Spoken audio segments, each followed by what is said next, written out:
A paz do Senhor, graças a Deus, mais uma oportunidade que Ele me concede de poder voltar a comunicar com cada um de vocês para trazer mais um comentário de uma das nossas lições aí da CPAD. Hoje nós temos aí uma lição maravilhosa, a lição de número 8, de 21 de fevereiro de 2021, cujo título diz o seguinte: Comprometidos com a Palavra de Deus. Esse tema é um tema muito importante.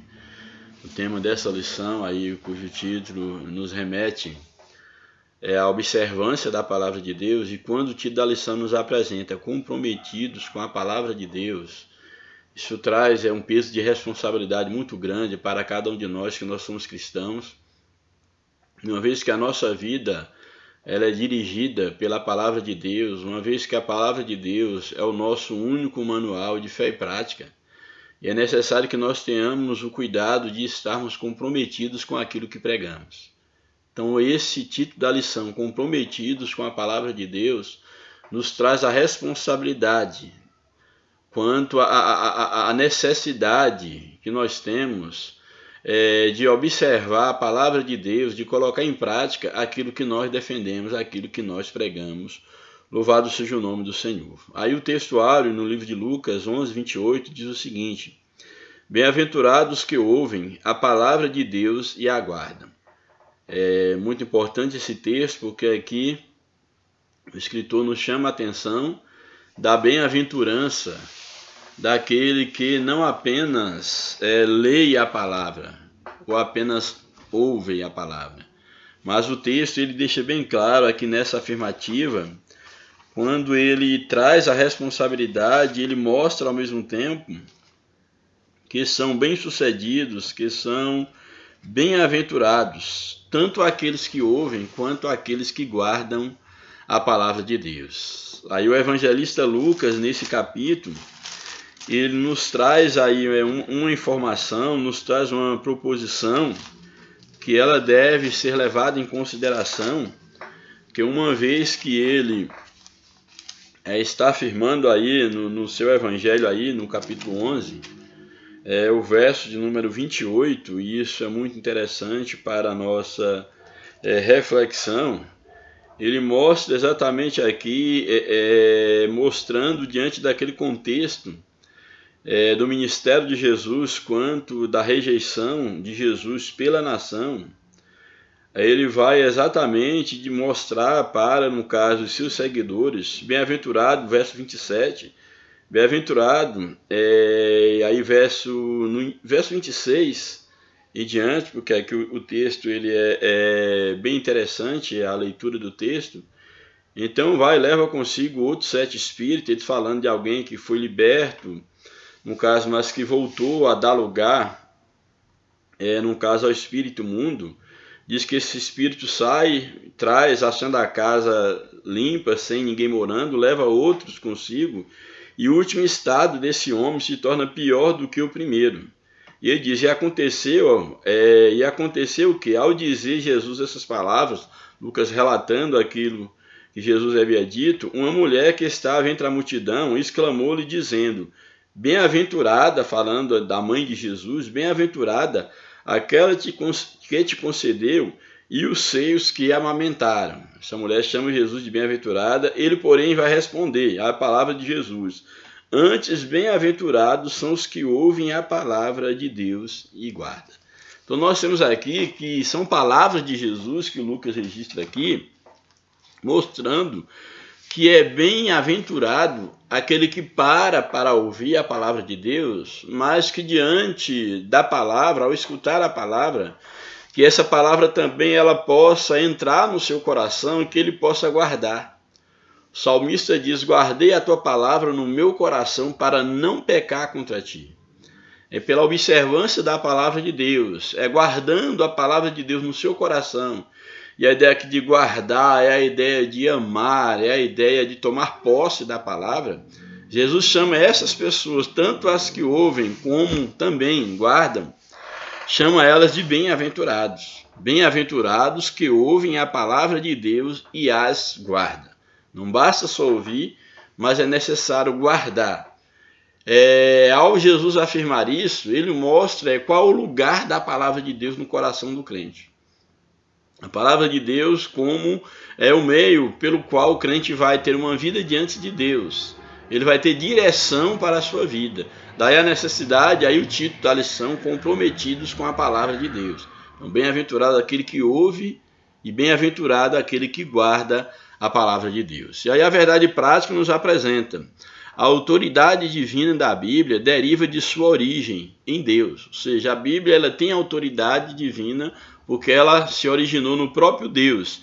E isso por si só por ter origem em Deus, isso encerra a suprema autoridade das Escrituras como plena e total garantia de infalibilidade. Uma vez que a Bíblia ela é originada em Deus, então as Escrituras ela é plena e totalmente infalível, uma garantia da infalibilidade da Bíblia, uma vez que exatamente ela se originou em Deus, louvado seja o nome do Senhor.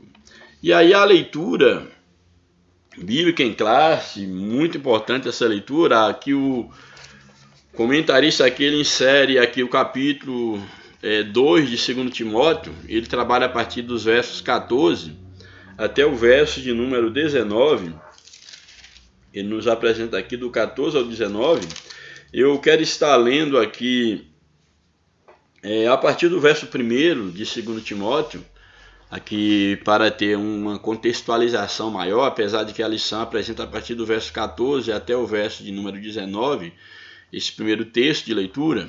Mas vamos então ver aqui, 2 Timóteo capítulo 2, do verso 1 até o verso então 19. O que nos diz aqui 2 Timóteo capítulo 2, verso 1.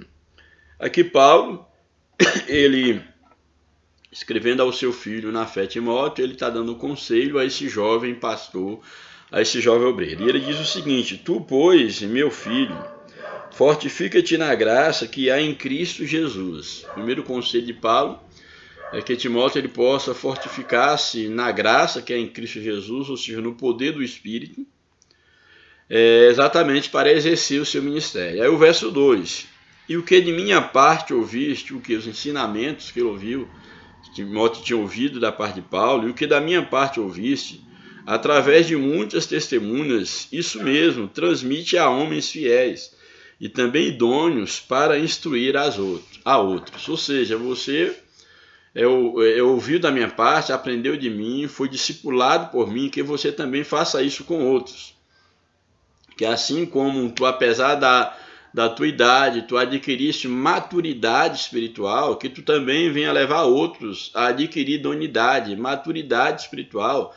Da mesma forma como você foi instruído no Evangelho, você procura então levar outros a terem a mesma experiência, a desenvolverem o mesmo relacionamento com Deus. Louvado seja o nome do Senhor. E aí o verso 3, participa dos meus sofrimentos como um bom soldado de Jesus Cristo, ou seja, se comprometa com o Evangelho a ponto de você sofrer, da mesma forma como eu tenho sofrido por causa do Evangelho. E aí o verso de número 4, ele diz algo maravilhoso: nenhum soldado em serviço se envolve com os negócios dessa vida, porque o seu objetivo é satisfazer aquele que o arregimentou.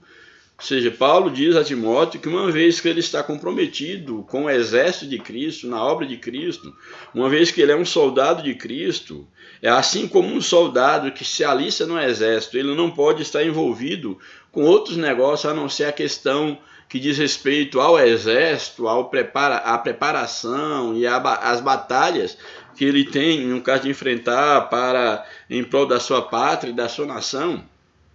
Paulo está dizendo que o soldado de Cristo, ele deve estar envolvido nas coisas que diz respeito ao reino de Deus e não estar embaraçado, se envolvendo com os negócios dessa vida, exatamente para poder, no caso, estar de acordo, para agradar aquele que o alistou, no caso, que o arregimentou, para que ele possa agradar aquele que o alistou para a guerra, para a batalha. Então, da mesma forma, enquanto soldado de Cristo, Paulo está dizendo a Timóteo que a sua preocupação é exatamente agradar a Cristo, é estar no centro da vontade de Deus, é estar fazendo aquilo para o qual ele foi chamado enquanto soldado de Cristo. Louvado seja o nome do Senhor. Aí ele dá o exemplo aqui no verso 5, ele dá um exemplo do atleta. Ele diz, igualmente, verso 5, o atleta não é coroado se não lutar segundo as normas. Isso aqui é muito interessante. Que a Bíblia diz que nós estamos também numa carreira, numa corrida espiritual. E Paulo aqui pega a imagem dos Jogos Olímpicos, podemos colocar assim, dos atletas, e ele vai dizer o seguinte, que nenhum atleta ele vai receber lá, no caso a coroa, vai ser coroado, receber o louro, a coroa da vitória, se ele burlou as regras do jogo, as regras vamos dizer assim, da competição. É necessário que ele venha competir de acordo às normas estabelecidas. Então, da mesma forma, na nossa carreira espiritual, nós temos que ter cuidado que nós devemos correr, desenvolver a nossa fé, desenvolver essa corrida sem querer burlar as regras. Então, só vai ser recompensado, só vai ser coroado, legitimamente coroado, aqueles que correrem segundo as regras estabelecidas por Deus na caminhada espiritual. E aí eu e você, nós devemos ter muito cuidado, nós que estamos envolvidos na obra de Deus, seja fazendo um trabalho visível para Deus ou não, mas o certo é que todos nós temos uma carreira para corrermos, e é necessário que nós tenhamos cuidado para nos certificarmos se nós estamos cumprindo os pré-requisitos para essa corrida espiritual. Muitos têm tentado pegar atalhos, têm tentado facilitar essa carreira espiritual, porém a Bíblia, aqui Paulo, ele instruindo a Timóteo, ele diz que nenhum atleta ele será coroado se não correr, se não lutar. Aqui o atleta fala tanto da corrida como aqueles que estão envolvidos, vamos dizer assim, numa peleja como um todo, a depender das modalidades da competição, que nenhum será coroado se não lutar segundo as normas, no caso da corrida. Então nós temos normas na caminhada espiritual e nós devemos ser guiados, nós devemos estar observando essas normas na caminhada cristã. Louvado seja o nome do Senhor. Também no verso 6, ele fala do lavrador. O lavrador que trabalha deve ser o primeiro a participar dos frutos, fala daquele que milita, que deve também participar, no caso do fruto do trabalho, no caso aqui o trabalhador, o lavrador, pondera o que acabo de dizer. Paulo diz, porque o Senhor te dará compreensão de todas as coisas. Lembra-te de Jesus Cristo, ressuscitado dentre os mortos. Isso aqui é muito interessante. Lembra-te de Jesus Cristo, ressuscitado dentre os mortos, descendente de Davi, segundo o meu evangelho, o evangelho que Paulo pregava, que na verdade não era o evangelho dele, era o evangelho de Cristo, pelo qual estou sofrendo, por esse evangelho, eu estou sofrendo até algemas com o malfeitor, contudo a palavra de Deus não está algemada. Paulo sabia que apesar dele estar preso fisicamente e ser preso fisicamente, ele era livre em Cristo. A palavra de Deus, o evangelho não estava preso, não estava algemado. Aí o verso 10. Por essa razão tudo suporto, por causa dos eleitos, para que também eles obtenham a salvação, que está em Cristo Jesus, com eterna glória. E verso 11. Fiel é a palavra, fiel é esta palavra. Se já morremos com ele, também viveremos com ele. Muito interessante, Paulo está dizendo sobre a segurança em Cristo, que se de fato nós já morremos para o mundo, nós morremos com Cristo, nós também viveremos com ele, tanto no presente quanto também aqui. Paulo ele já sinaliza para a ressurreição dos mortos, e no caso a vida eterna, a ressurreição para a vida eterna, para o gozo, eterno. Então, fiel é a palavra, se já morremos com ele, também viveremos com ele. Se perseveramos, também com ele reinaremos. Se o negamos, ele por sua vez nos negará. Se somos infiéis, ele permanece fiel, pois de modo nenhum pode negar-se a si mesmo. Ele começa a trazer essas recomendações. Aí então o verso 14, que é o verso da lição. Aí diante do que ele apresentou, ele vai dizer o seguinte, verso 14. Recomenda essas coisas, ou seja, ensina essas coisas. Aí na lição ele vai colocar aqui, na versão aqui da lição, traze essas coisas à memória. Ou seja, a ideia de trazer à memória, de recomendar, de ensinar, não simplesmente lembrar, é de ensinar essas coisas, ou seja, traga essas coisas à memória.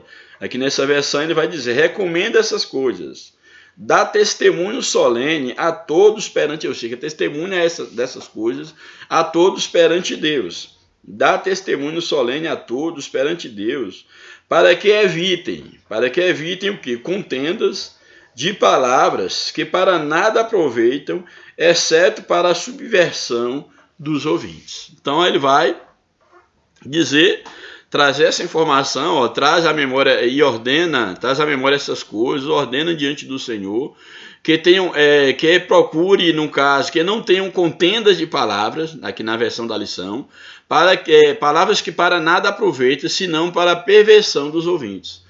Aqui Paulo ele está alertando exatamente contra heresias que estavam sendo ensinadas na igreja, contendas, e aqui há duas personagens aqui que são alvos aqui da crítica de Paulo, que é Himeneu e Fileto, exatamente ensinando heresias, e dentre elas que a ressurreição era algo só alegórico, que a ressurreição já havia acontecido, que era algo apenas espiritual, mas que de fato, no sentido físico, a ressurreição ela não aconteceria. Então Paulo aqui ele está ensinando a Timóteo a trazer à memória, que ele pudesse estar recomendando essas coisas, ensinando sobre a vida com Cristo, sobre a morte e a ressurreição com Cristo, e que ele desse testemunho, ensinando exatamente para evitar contendas e palavras que para nada aproveitavam, senão para a subversão, para o engano, para a destruição, para distanciar os ouvintes da verdade.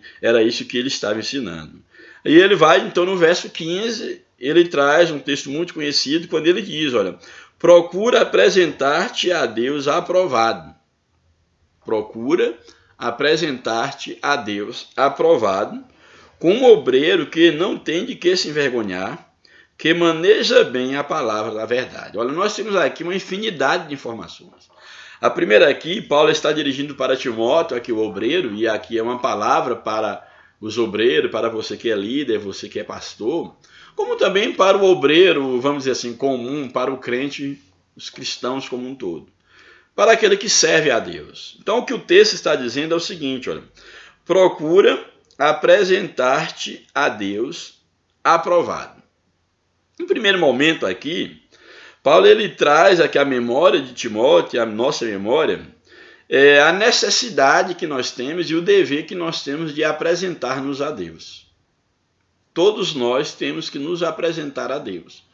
Isso é muito importante porque muitas das vezes, principalmente aqueles que são obreiros, muitas das vezes, com o passar do tempo, vão perdendo a consciência de onde saíram, de onde foram, do lugar de onde foram chamados, para o que foi chamado e para quem você deve prestar satisfação.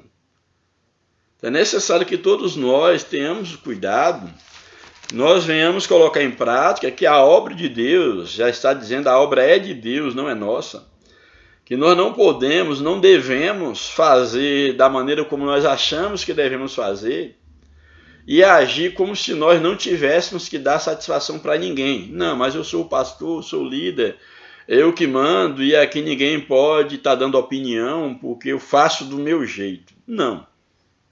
É necessário que nós entendamos que a obra é de Deus, que há um sumo pastor, que é o pastor dos pastores, e que nós temos que dar satisfação do nosso serviço, da nossa mordomia, temos que dar satisfação para Deus. E aqui Paulo ele está dizendo a Timóteo, olha, procura apresentar-te diante de Deus. Então todos nós temos que ter consciência que nós temos que prestar conta a Deus do nosso serviço, não só na eternidade, mas no nosso dia a dia. Agora é importante nós observarmos que quando Paulo ele diz para Timóteo, procura apresentar-te diante de Deus, Eu acho bem interessante porque ele diz, aí, na complementação da sua afirmação, ele não para em apenas apresentar por apresentar. Por quê? Porque alguém pode, por exemplo, no exército, alguém pode ter que apresentar diante do comando e ele tem os requisitos para alguém apresentar-se diante do comandante, por exemplo, para ser aceito, para entrar em serviço, ou não, ser aceito ou não.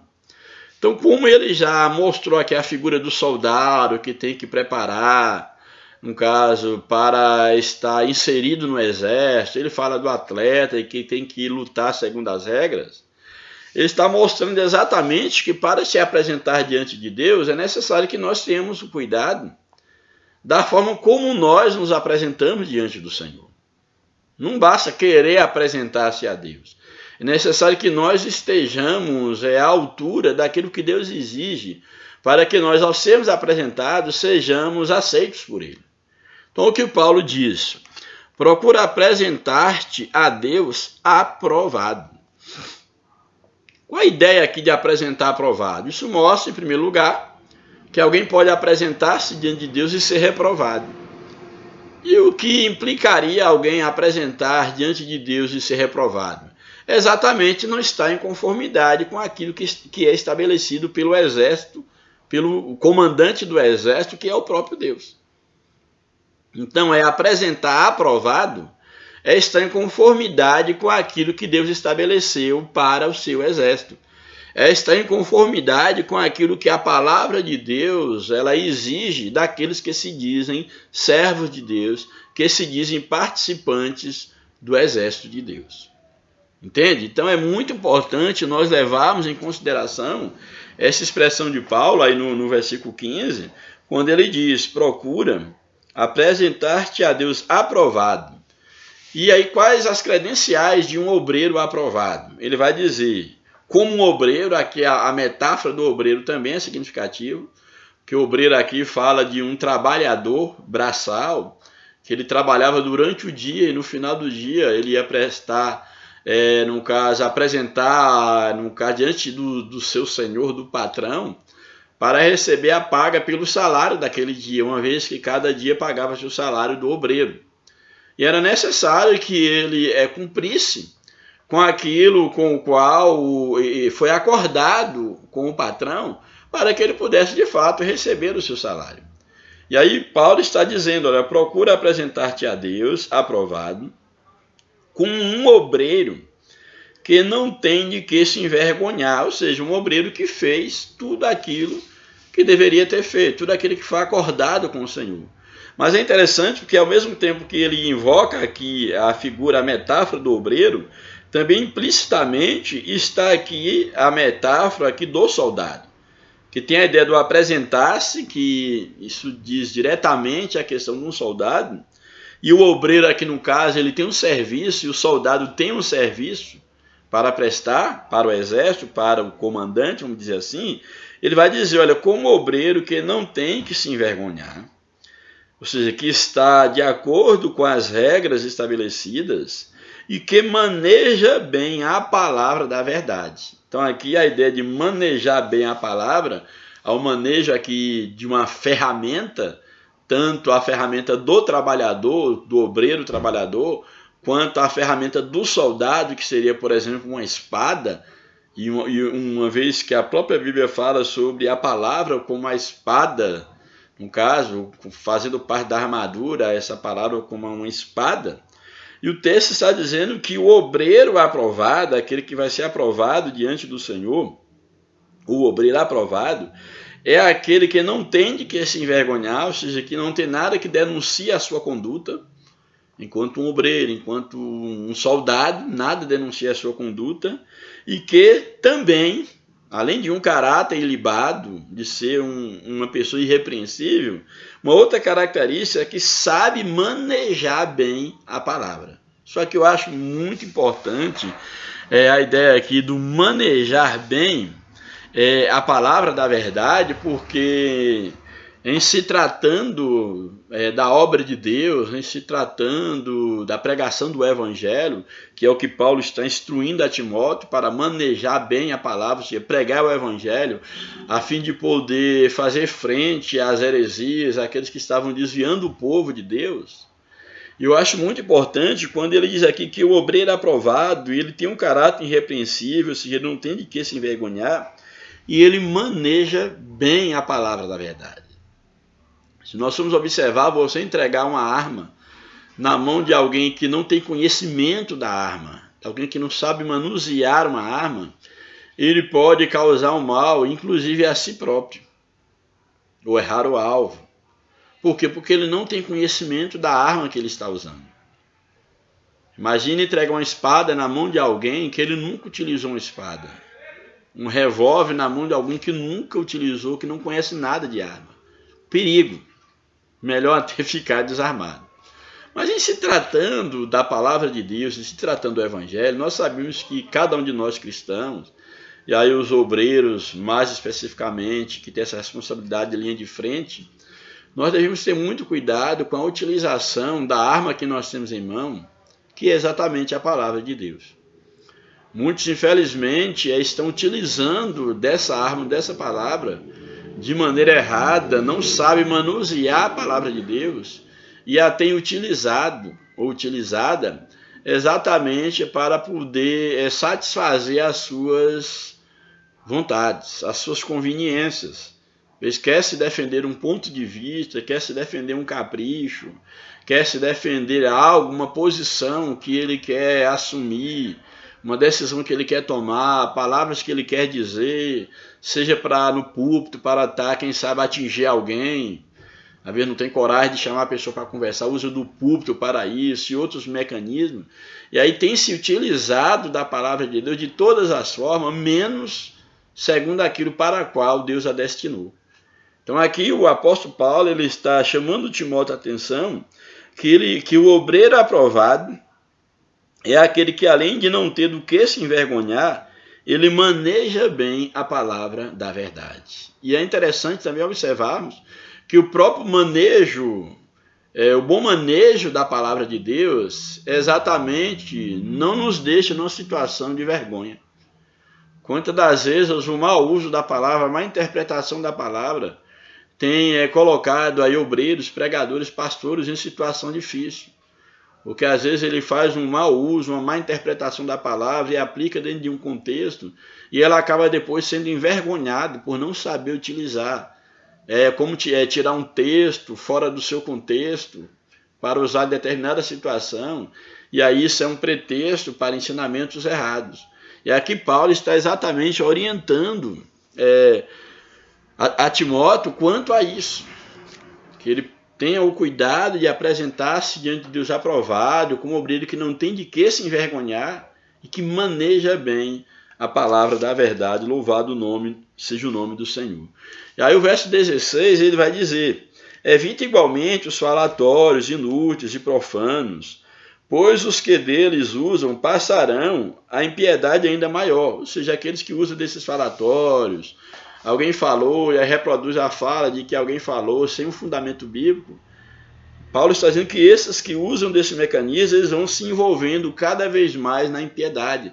Passarão de impiedade em impiedade. Aí o verso 17, além disso, a linguagem desses, corrói como um câncer, e entre os quais se inclui Himeneu e Fileto, que eram esses que espalhavam a heresia dentre o povo, e principalmente falando que a ressurreição já havia acontecido, que era algo, vamos dizer assim, alegórico, que era algo no mundo espiritual, mas que de fato a ressurreição não existia. Aí o verso 18 diz: estes, no caso Himeneu e Fileto, estes se desviaram da verdade, asseverando que a ressurreição já se realizou e estão pervertendo a fé de alguns. Então esses aqui, Himeneu e Fileto, eles diziam que a ressurreição já havia acontecido e eles estavam exatamente corrompendo a fé de alguns. Ou seja, o que eles pregavam, eles diziam exatamente que a ressurreição era algo apenas alegórico, apenas espiritual, não era algo que aconteceria de fato.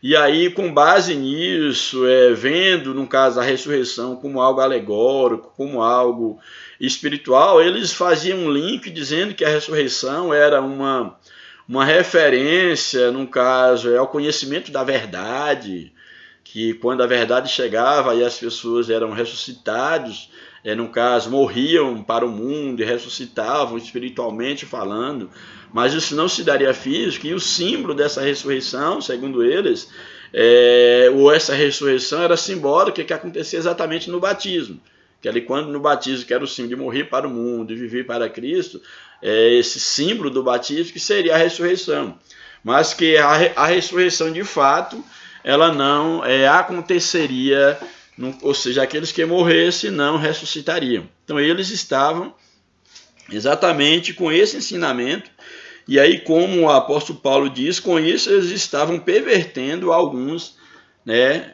a fé de alguns, desviando alguns da fé. Aí o verso de número 19, que é o texto que encerra a leitura, aí, esse primeiro texto da leitura em classe, diz o seguinte: entretanto, o firme fundamento de Deus permanece, tendo este selo, ou seja, as promessas de Deus permanecem, tendo o selo. Qual é o selo? Que o Senhor conhece os que lhe pertencem, ou seja, Deus conhece aqueles que são seus, e mais, aparte-se da injustiça todo aquele que professa o nome do Senhor. Maravilhoso. Paulo está dizendo, a despeito desses falsos mestres que ensinam falsidade, a promessa do Senhor, o fundamento de Deus fica firme, porque aqueles que são de Deus estão firmados no próprio Deus. E ele vai dizer exatamente, porque o Senhor conhece os que são seus, conhece os verdadeiros soldados, os verdadeiros trabalhadores da sua seara, não é isso? Os verdadeiros obreiros, o Senhor conhece os que são seus. E aí ele diz o seguinte, e qualquer que profere o nome de Jesus Cristo, ou seja, aqueles que são verdadeiros servos do Senhor, aparte-se de toda iniquidade, de todo falso ensinamento. Louvado seja o nome do Senhor. Então esse foi o primeiro texto da leitura bíblica em classe, aí em 2 Timóteo, nós lemos aí do versículo 1 até o verso 19, e um outro texto que a lição nos apresenta está em 2 Pedro, segundo Pedro, temos aí o verso 20 e o verso 21.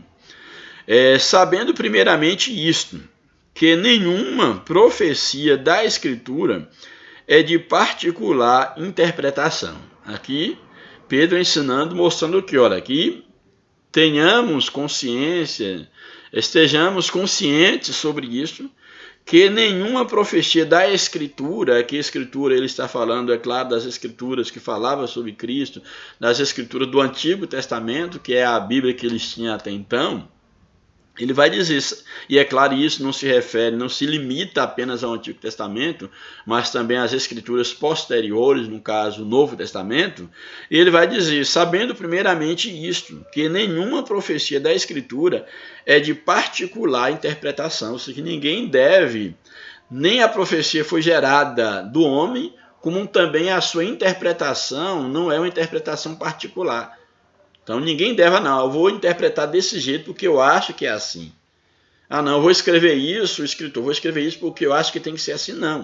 O que o texto está dizendo é exatamente que foi Deus que inspirou aqueles que escreveram as Escrituras, tanto o Antigo quanto o Novo Testamento, e a maneira como nos posicionarmos para interpretarmos, fazer uma interpretação das Escrituras, deve ser exatamente também na direção do Espírito essa interpretação.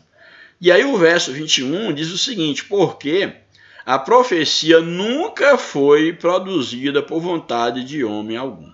A ideia aqui do nunca é essa ideia totalizante, mostrando que tanto no passado quanto no futuro, quer dizer, tanto no Antigo quanto no Novo Testamento, nenhuma profecia registrada nas Escrituras, como palavra de Deus, ela foi produzida por vontade de homem, mas os homens santos de Deus falaram inspirados pelo Espírito Santo.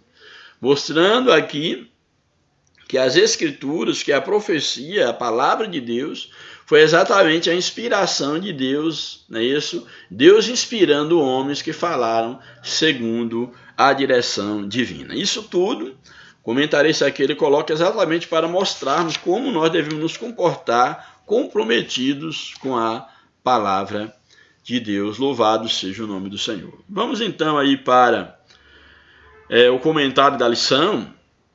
É necessário então que nós já tenhamos de mão que a Bíblia ela é inspirada, ela é inerrante em sua dimensão, é a única regra de fé e prática, são coisas que nós devemos já ter em mente.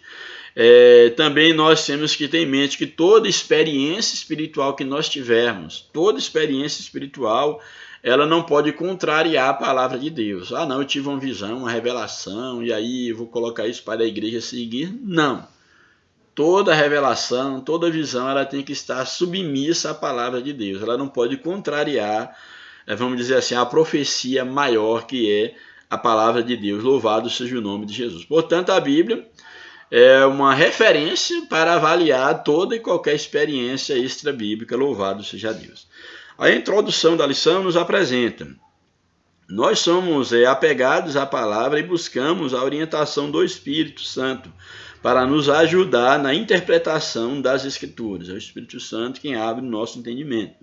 Vamos estudar a relação dos pentecostais clássicos e a leitura da Bíblia, a maneira como nós observamos as regras gramaticais e os contextos histórico e literário para compreender melhor o texto sagrado. Ou seja, aqui o comentarista ele fala de um lugar. O lugar que ele fala é de uma igreja pentecostal, é do âmbito pentecostal. Aqui mais especificamente aqui ele fala enquanto assembleiano, e aí uma representação dos pentecostais clássicos. Ele vai dizer exatamente como é que o pentecostal clássico ele se posiciona ante a leitura e a interpretação bíblica. Aí o primeiro tópico, a autoridade da Bíblia. Nós herdamos dos reformadores do século XVI o conhecido sola scriptura, ou seja, somente a escritura, um dos 5 pilares da reforma protestante. Aí o primeiro subtópico, sola scriptura, ou seja, é o que Lutero, dentre os 5 solas, Lutero vai defender que somente a escritura é quem deve guiar a vida da igreja, não é a tradição católica e outras coisas. Somente a escritura é o único manual de fé e prática. Então aí é nisso que consiste esse sola scriptura. Cada um dos 5 sola representa a chave de cada doutrina central dos reformadores, como Lutero, Zwinglio, entre outros.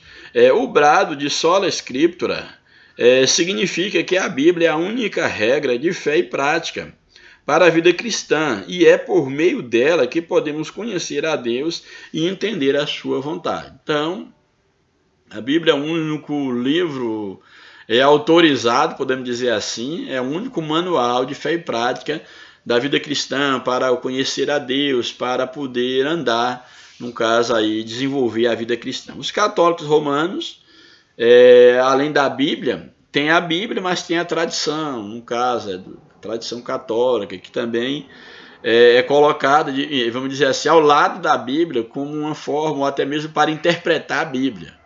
A tradição para poder estar interpretando, averiguando a mensagem da Bíblia. Então, os católicos romanos têm a Bíblia e a tradição, os testemunhos de Jeová, tem a tradução do Novo Mundo, que é, no caso, uma Bíblia já feita, encomendada para, no caso, defender, vamos dizer assim, alguns conceitos defendidos por eles. Mas, além dessa tradução Novo Mundo, tem também a revista Sentinela, que é um material que acompanha, vamos dizer assim, a Bíblia deles. Os mormons têm a Bíblia, mas também tem o livro dos mormons e outras publicações como fonte de autoridade espiritual. Qual é o nosso fundamento? O fundamento da igreja, não só dos pentecostais, mas de toda igreja, verdadeiramente igreja. O fundamento é único, é a palavra de Deus. Isso não é uma prerrogativa só de pentecostal, é da igreja de Cristo, da verdadeira igreja de Cristo. Nossos fundamentos, é o subtópico 2. Os pentecostais ainda são vistos por alguns não pentecostais e cessacionistas como um movimento que baseia suas crenças em práticas nas emoções e ensina a crença no cano aberto. Alguns erroneamente julgam como se os pentecostais ensinassem que o cano está aberto para novas revelações pelo fato dos pentecostais crer nos dons espirituais. Alguns julgam que os pentecostais eles agem, eles no caso eles pensam que o cano das escrituras ainda está aberto, mas isso não é uma verdade. Sabemos bem que o cano sagrado ele já foi encerrado, porém nós sabemos que o Espírito Santo ele atuou tanto inspirou aqueles que escreveram as escrituras sagradas, tanto o Antigo quanto o Novo, quanto também direcionou aqueles que foram responsáveis na canonização dos livros. O Espírito Santo atuou aí sem dúvida, mas o Espírito Santo também ele continua atuando na vida da igreja. Não é que o cânon esteja aberto, é que o Espírito Santo ele continua através dos dons, do batismo, ele continua operando na vida da igreja. Assim, nós pentecostais cremos. Bem, então, dizer que o cânon está aberto, que os pentecostais pensam assim, são interpretações equivocadas a nosso respeito. Nós cremos que a revelação canônica se encerrou com os apóstolos do Novo Testamento. A nossa fonte e autoridade é unicamente a Bíblia. Então, a Bíblia é a nossa única regra de fé e prática. Não necessitamos de uma nova revelação extraordinária ou pretensamente canônica. Nós não buscamos, não defendemos uma revelação extraordinária, canônica, que seja considerada como canônica para auxiliar ou completar a Bíblia. Pentecostal e igreja nenhuma que se preza, a verdadeira igreja que se preza, pensa dessa forma, de um cânon aberto. O terceiro subtópico não somos deístas. Alguns também julgam, no caso dos pentecostais, como deístas. O que seria isso? Deísmo é uma doutrina que afirma a existência de um Deus, afirma que Deus existe, sim, mas que ele está muito longe de nós e não se envolve com os assuntos humanos. Seria, no caso, Deus seria apenas transcendente, transcende a criatura, não é imanente, não está com sua criatura. Essa é a ideia do deísmo. É como um relojoeiro, Deus seria como um relojoeiro que dá corda a um relógio e esquece-se dele. Então, não somos assim os pentecostais. Nós somos então o quê? Nós somos teístas, isso é, cremos que Deus não está longe de cada um de nós, mas nós queremos o quê? Que Deus ele é transcendente, sim, mas ele também é imanente, ele se envolve com a sua criatura, não é como um relojoeiro que dá corda ao relógio e esquece que relógio existe. Não é assim que nós cremos quanto a Deus. Então, cremos que Deus não está longe de cada um de nós, ele está interessado no ser humano. O fechamento do cânon sagrado não significa que Deus abandonou suas criaturas e o seu povo. Deus entregou a palavra aí ao povo, às escrituras, fechou o cânon sagrado e agora vocês leem aí e se vira que eu não me envolvo mais, no caso, com a igreja, com o mundo. Nós não cremos dessa forma. Nós cremos que Deus continua a se comunicar com o seu povo, por meio, no caso, se tratando mais especificamente da igreja, Deus continua a comunicar com o seu povo através dos dons espirituais. Então, através dos dons, Deus continua comunicando com a igreja. Entretanto, essa revelação não se reveste, esses dons, etc., isso não se reveste de uma autoridade canônica para estar dirigindo a vida da igreja. Não, os dons não é para estar dirigindo, lançando doutrinas a partir de dons, de revelação, de sonho, nada disso. Mas são ferramentas que auxiliam no trabalho da igreja. Portanto, não se reveste de autoridade canônica para a igreja. Deus se comunica conosco pela leitura da sua palavra, Deus fala com a igreja, Ele está presente, pelos dons espirituais, através de sonhos, visões e até pelas coisas mais simples do dia a dia. Deus ele continua no meio do seu povo, comunicando com a sua igreja. Aí o tópico 2, zelo pela doutrina. O zelo pela doutrina tem ligações com a apologética cristã. Desde muito cedo na história, a igreja percebeu que a Bíblia precisa ser interpretada para que os crentes conheçam melhor o pensamento bíblico e a doutrina da igreja. Daí a necessidade da teologia, dos estudos, da exegese, aí, de uma boa exegese, uma boa hermenêutica, etc. Os credos e as confissões de fé são documentos produzidos pelas igrejas com esse propósito. Então, os credos, as confissões de fé que foram produzidas têm como objetivo exatamente auxiliar na interpretação da Bíblia. Primeiro subtópico, desse segundo ponto: ensino ou instrução. A palavra doutrina vem do latim doctrina, que literalmente significa ensino ou instrução. Mas o termo apresenta vários níveis de significado de acordo com o seu contexto. Quando o texto sagrado expressa e perseverava na doutrina dos apóstolos, como está lá em Atos 2:42, isso significa que os discípulos permaneciam seguindo os ensinos dos apóstolos, aí dos primeiros pais da igreja. Nesse caso, a palavra doutrina, nesse contexto, significa ensino e instrução. E estamos nos referindo aos ensinos bíblicos. Então, essa seria a ideia de doutrina. O zelo pela doutrina seria o quê? Seria o zelo pelo ensino, o zelo pela instrução. E o que Paulo ele aconselha Timóteo a manejar bem a palavra da verdade, a permanecer naquilo que ele foi instruído. Então, a doutrina aqui, o zelo pela doutrina é o zelo pelo ensinamento, pela genuína instrução da palavra de Deus. E o conteúdo da fé? O conteúdo da fé está exatamente na doutrina, nos ensinamentos.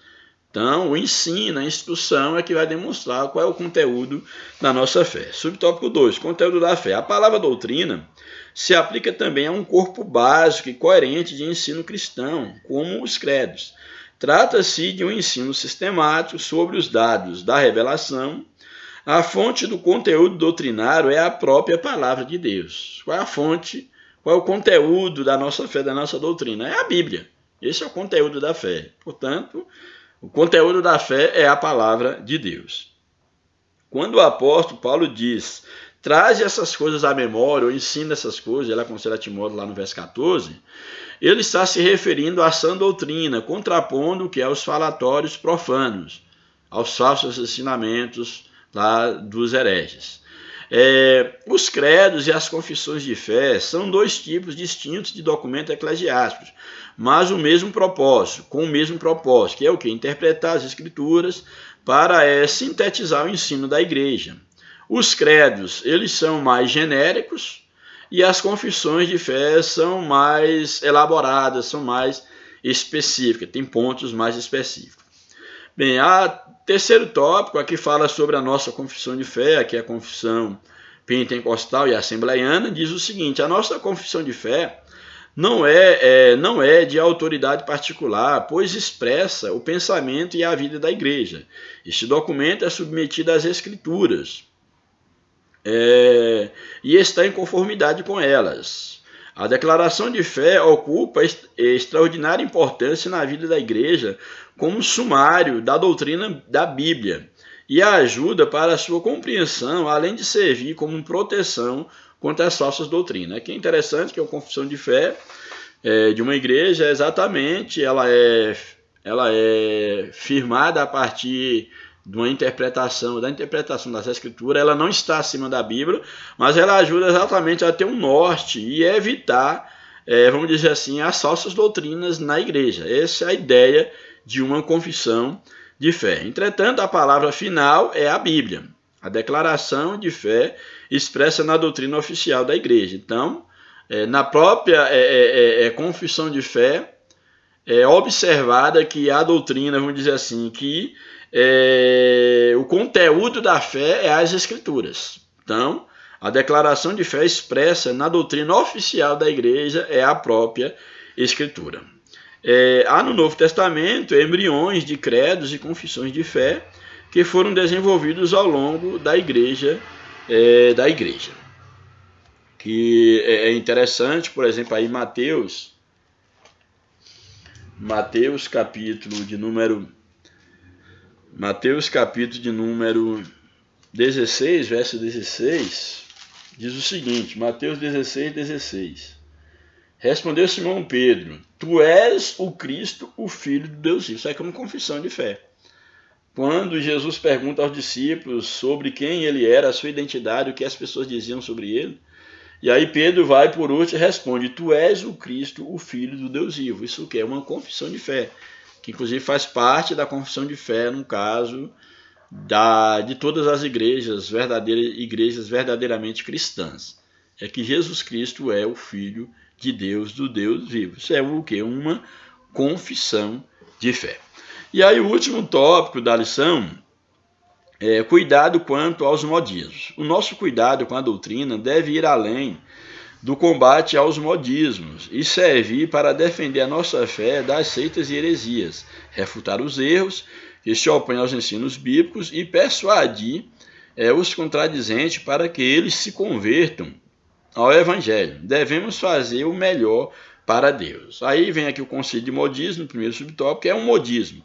Essa palavra traz ideia do que está na moda. Isso se aplica também no campo teológico. Então, interessante que a gente tenha cuidado com o modismo. Muitos aí está na moda, existem muitas coisas aí que, infelizmente, muitas igrejas tomaram para si como marketing, como estratégia de crescimento, etc, etc.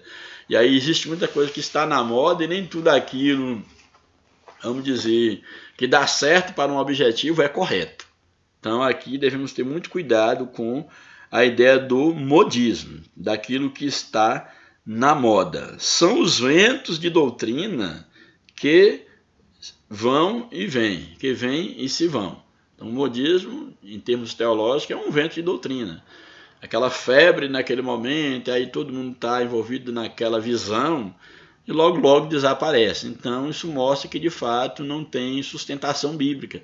Porque a Bíblia diz que a palavra de Deus ela permanece para sempre. Passa os céus e a terra, mas sua palavra permanece para sempre. Se é um vento de doutrina, se é um modismo, a moda passa.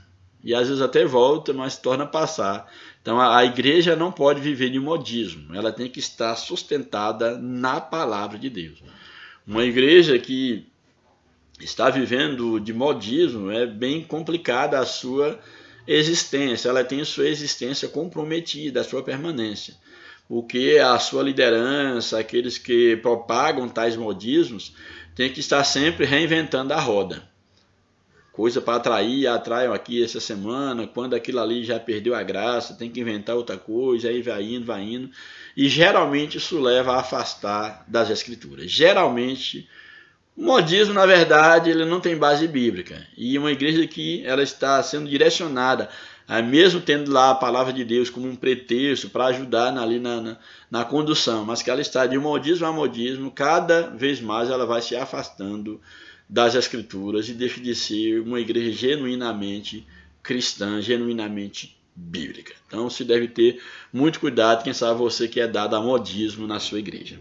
Portanto, os modismos são ventos de doutrinas que vêm e se vão, tem caráter efêmero, passageiro, que para nada aproveitam. Podem até corresponder à necessidade ali urgente do grupo, da denominação ali humana. Em outras palavras, são inúteis e inaproveitáveis. Quem não se lembra aqui de alguns modismos, por exemplo, do dente de ouro. Na época aí, havia aqueles que faziam campanhas e Deus estava dando, segundo eles, Deus estava dando o dente de ouro para as pessoas. Qual a finalidade? Qual o propósito de Deus dar um dente de ouro para alguém? No que o evangelho está sendo Cristo está sendo engrandecido, no que isso está trazendo ensinamento, transformação, em que isso está mudando a conduta das pessoas. Qual o propósito de Deus dar um dente de ouro para alguém? Qual seria o propósito? Então, isso é uma febre, é um modismo. Quem não se lembra do dente de ouro? Aqui, por exemplo, do dom, da unção, do cai-cai, do sopro santo.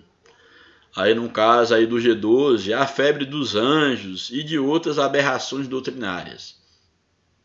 Quem tem aí algum tempo na fé, aí pelo menos aí algumas décadas, sabe do que estamos falando. Onde estão os seus promotores e expoentes? Passaram, nem se vê falar mais, nem se ouve mais. Não há como combater abusos e essas práticas exóticas sem o conhecimento adequado da palavra de Deus. Ou seja, o erro ele é combatido pela verdade. Não se pode combater modismo na igreja se não for através do conhecimento da palavra de Deus. Infelizmente, nós percebemos que geralmente nesses movimentos, quando a liderança é dada a modismo, pode-se observar que de fato a palavra de Deus não tem um primeiro lugar nesses ambientes. Geralmente esses líderes, eles não propagam, não, vamos dizer assim, não incentivam os seus liderados, por exemplo, à leitura da palavra, ao estudo da palavra. E eles mesmos não se aplicam a estudar a palavra, mesmo porque se estudassem a palavra não seriam levados por modismos. Então esses modismos, o erro, ele é combatido, essas práticas exóticas, elas são combatidas tendo conhecimento do Evangelho, tendo conhecimento da palavra de Deus. Então, se você líder, você pastor, não quer ser levado por todo o vento de doutrina, por modismo, estude a Bíblia, busque conhecimento, procure se capacitar.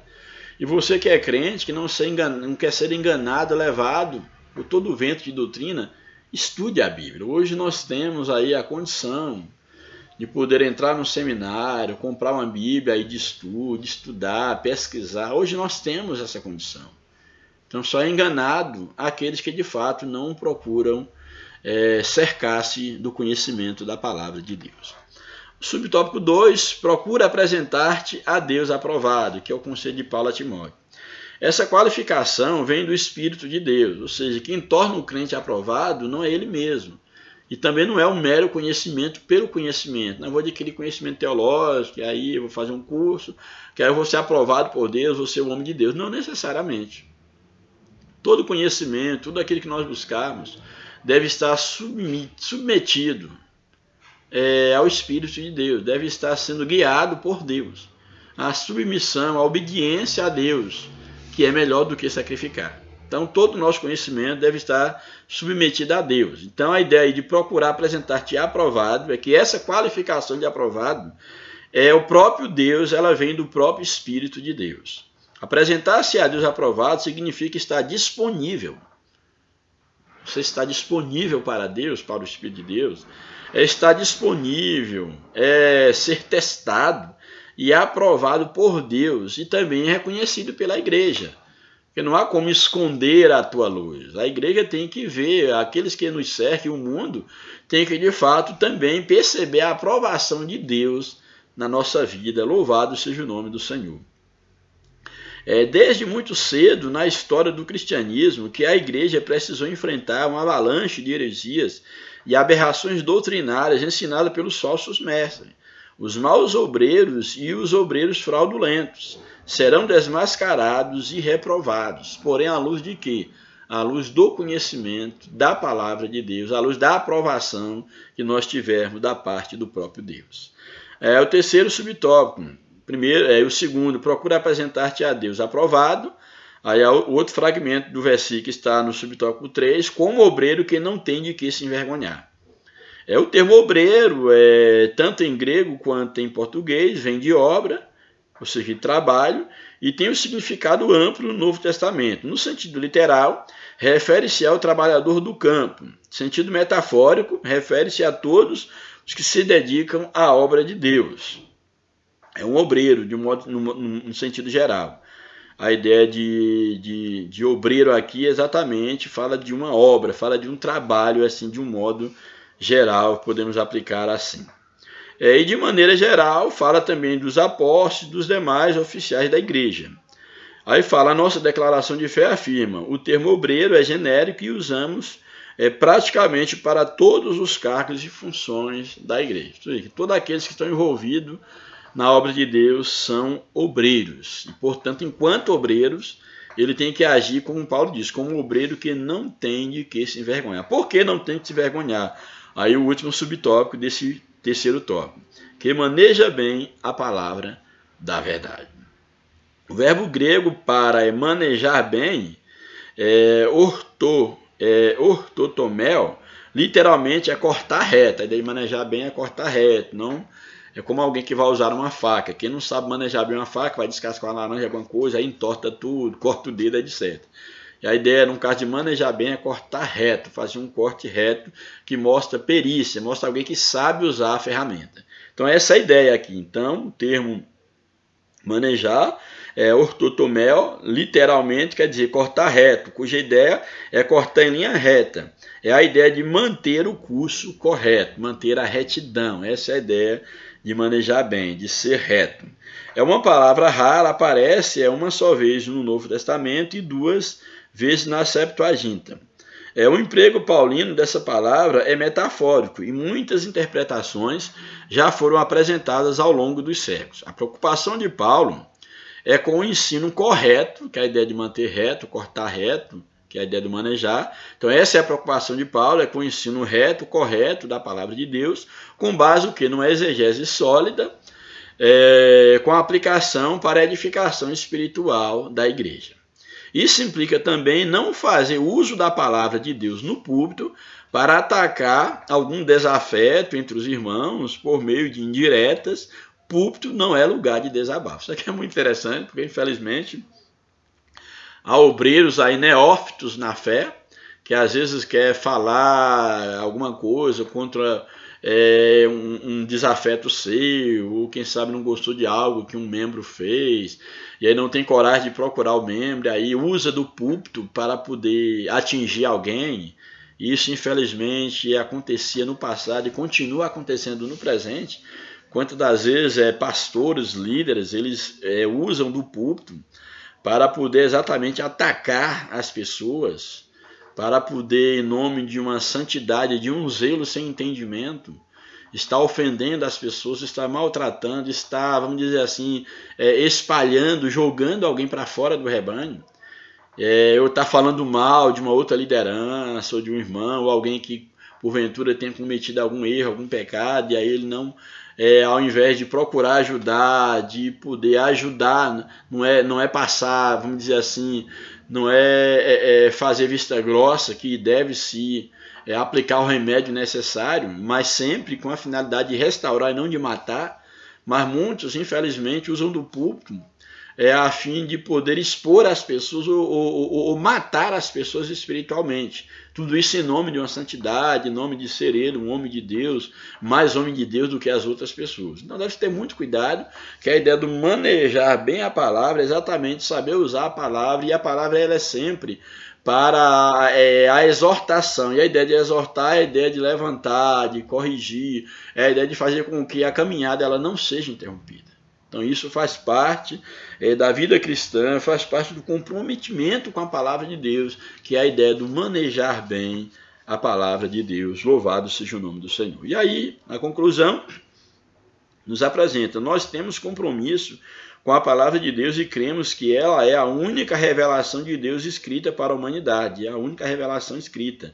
Diante disso, e aí tem muito cuidado com livros pretensos, livros aí revelados, que diz que foi Deus que revelou, e às vezes é colocado em pé de igualdade com a Bíblia, ou até mesmo substitui a Bíblia, as doutrinas são tiradas a partir de livros de revelação, de visão, de profecias. Tenha muito cuidado, porque a Bíblia é o único livro revelado por Deus e deixado para a condução da vida da igreja. Outros livros podem, no caso, nos trazer informações, nos ajudar sim, mas todo e qualquer livro, a parte da Bíblia, tem que ser julgado à luz da Bíblia. Louvado seja o nome do Senhor.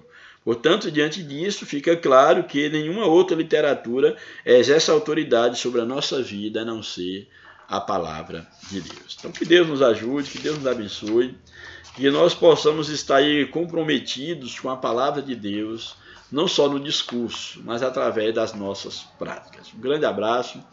A paz do Senhor, eis por nós, em nome de Jesus, e até a próxima oportunidade. Que Deus nos abençoe, em nome de Jesus. Amém.